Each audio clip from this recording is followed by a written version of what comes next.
religions that could have become dominant in Europe if Christianity had not succeeded. The rise of Christianity as the dominant religion in Europe was a transformative historical process, shaped by political, social, and cultural factors, including its adoption by the Roman Empire under Constantine in the 4th century CE.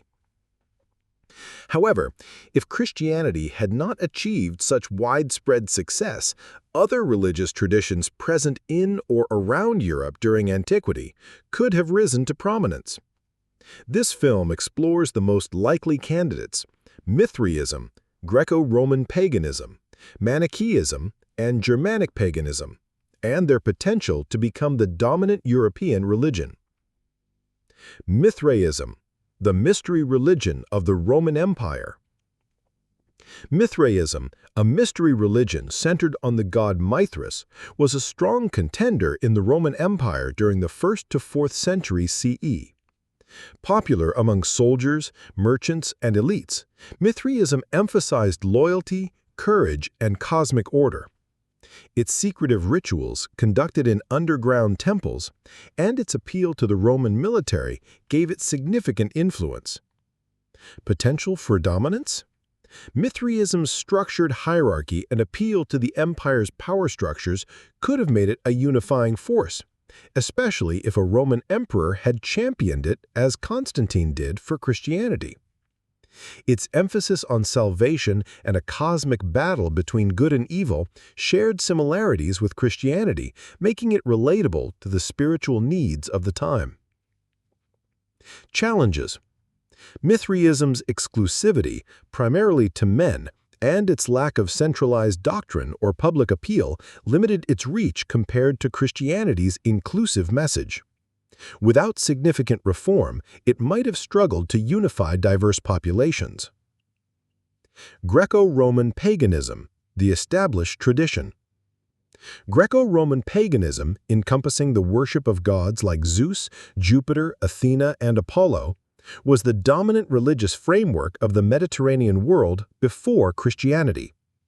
Rooted in centuries of tradition, it was deeply integrated into civic life, with temples, festivals, and rituals shaping cultural identity. Potential for dominance. If Christianity had not displaced it, paganism could have persisted, especially if emperors like Julian the Apostate, r. 361 to 363 CE, had succeeded in revitalizing it. Its flexibility, allowing for the incorporation of local deities, for example through syncretism, made it adaptable to diverse regions of Europe. Challenges: Paganism's lack of unified theology and its association with a declining Roman Empire weakened its ability to compete with Christianity's moral framework and promise of eternal salvation. Without a centralized reform, it might have fragmented into regional cults. Manichaeism, a universalist rival. Manichaeism, founded by the prophet Mani in the 3rd century CE, blended elements of Christianity, Zoroastrianism, and Buddhism. It presented a dualistic worldview, emphasizing a cosmic struggle between light and darkness, and gained traction across the Roman Empire and Persia. Potential for dominance. Manichaeism's universalist appeal, sophisticated theology, and missionary zeal made it a strong rival to Christianity. It attracted intellectuals and elites, including Augustine of Hippo before his conversion to Christianity. With imperial support or a more favorable political climate, Manichaeism could have spread widely across Europe. Challenges: Its complex cosmology and ascetic demands limited its mass appeal. Persecution by both Christian and Zoroastrian authorities also hindered its growth. Without a unifying political force, Manichaeism might have remained a minority religion. Germanic and Celtic paganism. In Northern and Western Europe, Germanic and Celtic paganism, with gods like Odin, Thor, and Cernunnos, thrived before Christian missionaries arrived. These traditions were deeply tied to tribal identities, nature worship, and oral traditions. Potential for dominance.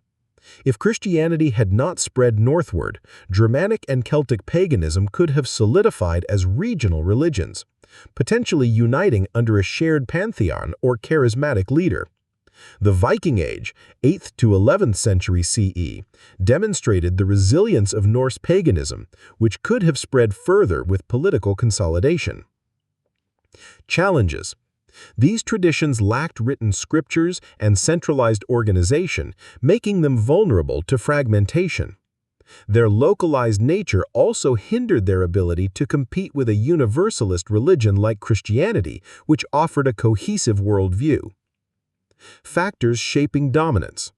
The success of any religion in Europe would have depended on several factors. Imperial support. Christianity's adoption by Constantine was pivotal. A similar endorsement could have elevated Mithraism or paganism. Universal appeal.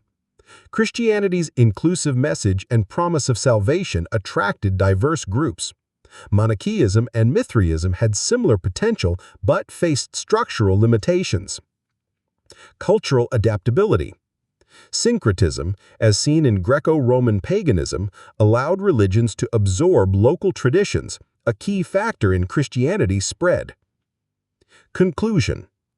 If Christianity had not succeeded, Mithraism and Greco-Roman paganism were the most likely candidates to dominate Europe due to their established presence in the Roman Empire.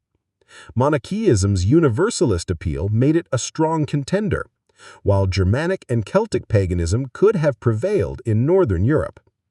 They each faced challenges: exclusivity, fragmentation, or lack of centralization, which Christianity overcame through its adaptability and imperial backing.